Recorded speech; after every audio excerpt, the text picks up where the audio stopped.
අනුරුද්ධ බණ්ඩාර උපාසක මහත්තයා එතුමාගේ තියෙන අත්දැකීම් තුලින්ම පොතක් මේ රටේ මේ නිකුත් කරලා තියෙනවා. මේ පොත මම අද TNL එකට පූජා කරනවා. මම ඉදිරියේදී මේක මම හිතන්නේ බෞද්ධ මන්දිරයේ යවලා තියෙන පොත් කීපයක්. මෙතන අපේ කිරමහාමුදුරන්ගේ ඒකෙන් ගන්න පුළුවන්. මේක එතුමා දැක්ක අත්දැකීම්. මම එකක් අද තෝරගත්ත කියනවා. මට අවසරයක් ලැබුණේ. මේක ගොඩක් දේවල් තියෙනවා. මේ අපහාස කරන අයට තේරෙටම ඔය දැන් ඔය Facebook කරා හරි මේ එතනින් ගියාම වෙබ් අඩවිය හරහා අපිට නේද අපි හඳුන්නේ. ඒක නිසා මෙතන තියෙනවා මම මේක කියවලා මෙතන දෙපළක් කියන නිසා ඉක්මනට මලකුණෙන් දිය පිනවා ප්‍රේතයෙකු මිනිසෙක්. හොඳයි නේද අපි මුලින්ම දාලා තියෙන්නේ ඒ දේ. ඔව් හරි. මිහිඳු මහරහතන් වහන්සේගේ ලංකා ගමනය සමගම මේ ලක්බිමේ දේශපාලන ආර්ථික සමාජීය වශයෙන් විශාල පිබිදීමක් ඇති වූ බව අපි කවුරුත් හොඳින් දන්නා කරුණකි. තෙරුවන් සරණ ගිය පන්සිල් සුරකින දැහැමි සමාජයක් සැබෑවටම ලක්දිව ආරම්භ වන්නේ උන්වහන්සේ වැඩවීමත් සමගමයි. එකල මෙරට පාලකව සිට දේවානම්පියතිස්ස රජතුමා තෙරුවන් සරණ ගිය බෞද්ධයෙකු බවට පත්වීමත් සමගම රටවැසියන්ද බෞද්ධයන් බවට පත් වූහ. දැකන්නේ දෙදා අපේ ඒ සමග පන්සිල් ආරක්ෂා කරන දැහැමි සමාජයේ මෙරට තුල ගොඩනැගිලි. ප්‍රාණඝාතයේ මෙන්ම සත්ව හිංසාවත් මෙරටින් දුරු වූ අතර කරුණාව, දයාව, මෛත්‍රිය පාලකයාගේ මෙන් රටවැසියාගේ හදවත් තුළට ගොඩනැගීම ආරම්භ විය. වෛරය පරිගැනීම වෙනුවට මෙත්තා, කරුණා, මුදිතා, උපේක්ෂා නම් වූ සතර බ්‍රාහ්මණ විවරණ සිත් තුළ රෝපණය විය. ඒ තුලින් තමන් ගැන මෙන්ම අනුන් ගැන සිතන්න මේ පින්බිමේ ජීවත් වූ උතුම් සත්වයා පුරුදු විය. එදා පටන් මේ රටේ බිහි වූ බොහෝ පාලකයෝ දැහැමි පාලනයක් මෙන්ම රට තුල ගොඩනැගිය අපේ හඳුන්වනවා. ඒ නිසා රටවැසියන්ද දැහැමි සමගින් සමාදානයෙන් මේ රට ගොඩනැගීමට එකාමෙන් කැපවිය.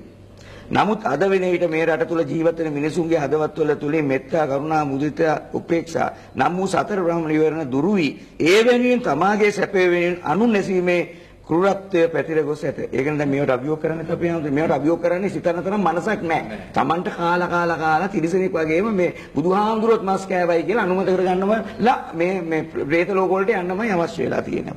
ඒ නිසාම බෞද්ධයයි කියන මේ රටේ දවස ආරම්භ සිදුවන අහිංසක සතුන් දහස් ගණන් ජීවිත බිල්ලට දීමින් ඒ පිළි පූජාව තුළින් වැగిරෙන රුධිරයේ මහා කාරුණිකව බුදුන් වහන්සේගේ ශ්‍රී පාද ස්පර්ශය තෙවරක් ලැබූ මේ උතුම් භූමිය තෙත් කරමින් ඒකෙන් දවසකට මරණ ප්‍රමාණය අපි ඒ දහස් ගණන් සතුන්ගේ ජීවිත වලින් බිලි පූජා පවත්වන්නේ යකුන්ගේ ප්‍රේතයන්ගේ මනදොල පිනවීමට නම් නොවේ. මේ බෞද්ධයයි කියන රටේ ජීවත් වෙන පාදක මස් වැද්දන්ගේ දිව පිනවීම සඳහායි.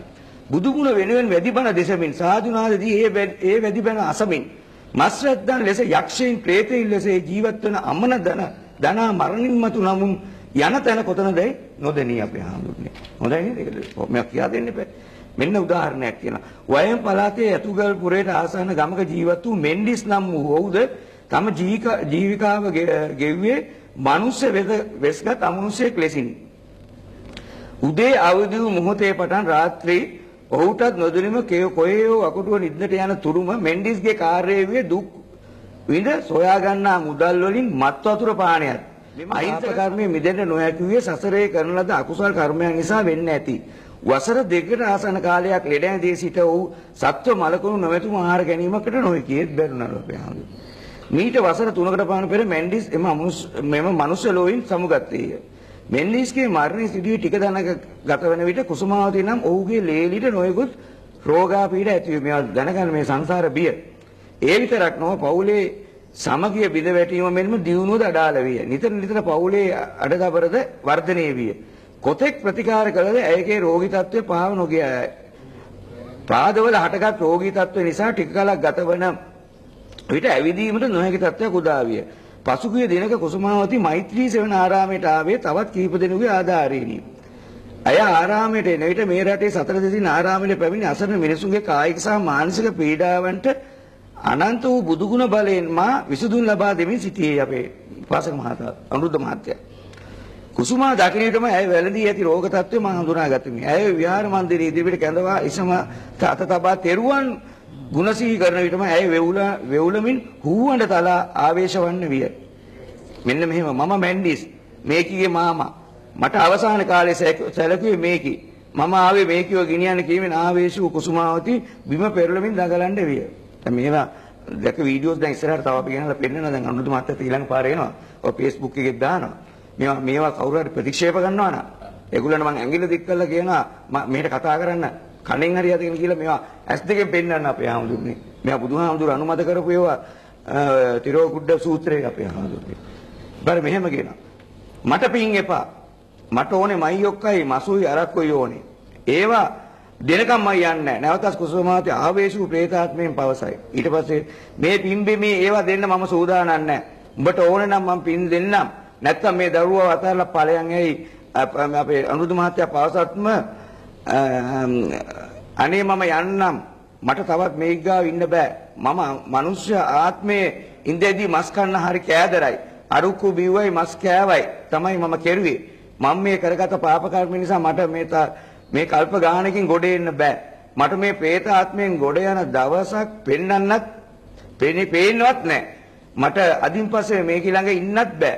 මම මේ කීයේ ලෙඩ සේරම සුව කරලා දැන් අයින් වෙනවා. ආයේ එන්නෙම නැහැ. ඉතින් අපේ අනුරුදු මහත්තයා අපවාසක මහත්තයා අහනවා උඹ කොහෙටද යන්නේ කියලා. මම යනවා මගේ නිමල් මල්ලිගේ ගෙදර.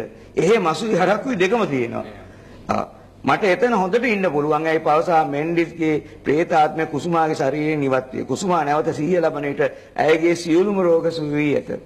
මේ සත්‍ය සිදුවීම තුළින් අපට පැහැදිලි වෙන කරුණු කීපයකි. වදදී මරණ සතුන්ගේ මානසික අනුභවය සතර අපායේ ඉපදීමට හේතුවයි. പ്രേත ලෝකවල ඉපද කල්ප ගණන් අනන්ත අප්‍රමාණ දුක් විඳීමට සිදුවේ. එපමණක් නොව මලකුණු ඇති තැන්වල යක්ෂයන්ගේ പ്രേතයන්ගෙන් පැමිණීම අනිවාර්යෙන් සිදුවේ. ඒ හේතු නිසාම ඔබට නොයෙකුත් රෝගා පීඩාවන්ට විඳීමට සිදුවේ. උතුම් මිනිසත් බව ලැබූ මිනිසුනේ ඔබ ලැබූ මනුෂ්‍ය භවයේ උතුම්ය ශ්‍රේෂ්ඨය දාන සීල භාවනා වැඩි හැක්කේ මිනිසුන්ටය. මලදාට නිවන් සැප ලැබේවායි කියා ලොකුට බැනර් එල්ලුවාට නිවන් සැප ලැබෙන්නේ නැත. නිවන් දකි හැකේ සීල සමාධි ප්‍රඥා මාර්ගයෙන් ගොඩනැගීමෙනි. පාරමිතා ධර්මයන් සම්පූර්ණ කිරීමෙනි. වදදී මරණ ලද සතුන්ගේ මාංශ වලින් ඔබේ ගත පෝෂණය කළත් යම් දිනක ඔබ ගත හැර සිත ඇරගෙන තවත් තැනකට යා යුතුයි. එදාට ඔබ පෝෂණය කළ පංච ඉඳුරන් සහිත ශරීරය කුණු වී දුගදාමින් පණුවන් ගසා මේ මහා පොළොවට පස් වෙනු ඇත. නැත්නම් ගෑස් ලිපකදී අලු බවට පත් වෙනු ඇත. බුද්ධිමත් මිනිසුනේ මිත්‍යා දෘෂ්ටියෙන් මිදී සම්මා දිට්ඨියට නැගී සතර අපායේ දොර වසා නිවන් දොර විවර කර ගැනීමට තිස්ස පෝෂණය කර ගනු මැනවි කියන එක තමයි පළවෙනි එකෙම කියවෙන්නේ. මම අපේ ශාන්විත සිංහ මැතිතුමාට මේක බාර දෙන්න ගන්නෑන්ට ඕන තරම් ගන්න. මේවට කවුරු හරි අභියෝග කරනවා නම් TNL එකට කියන්න මගේ නම්බර එක දෙන්න. මම යාව එක්කගෙන ගිහිල්ලා S2 සජීව පෙන්නන්න අනිදාට ඉන්නේ නෑ බයයි එතනට යන්න. අර එතන හිටියා 200ක් විතර එතුමා එහෙම කරනවා. මේ පෙරේතයන් අහගන්නවා තම තමන්ගේ තිස්තර කියනකොට තේරෙම හැංගෙනවා. ඒ තේරුම් හොර ටික කිව්වොත්. ඔව් එන්නේ නෑ. ඔය කියන අපන්කම ඔය බොඩුවට මූඩ කමිස් දාන හරිද? ඔය එන්නේ නෑ අර හැංගෙනවා. ඔන්න මේ සමාජ තත්ත්වය.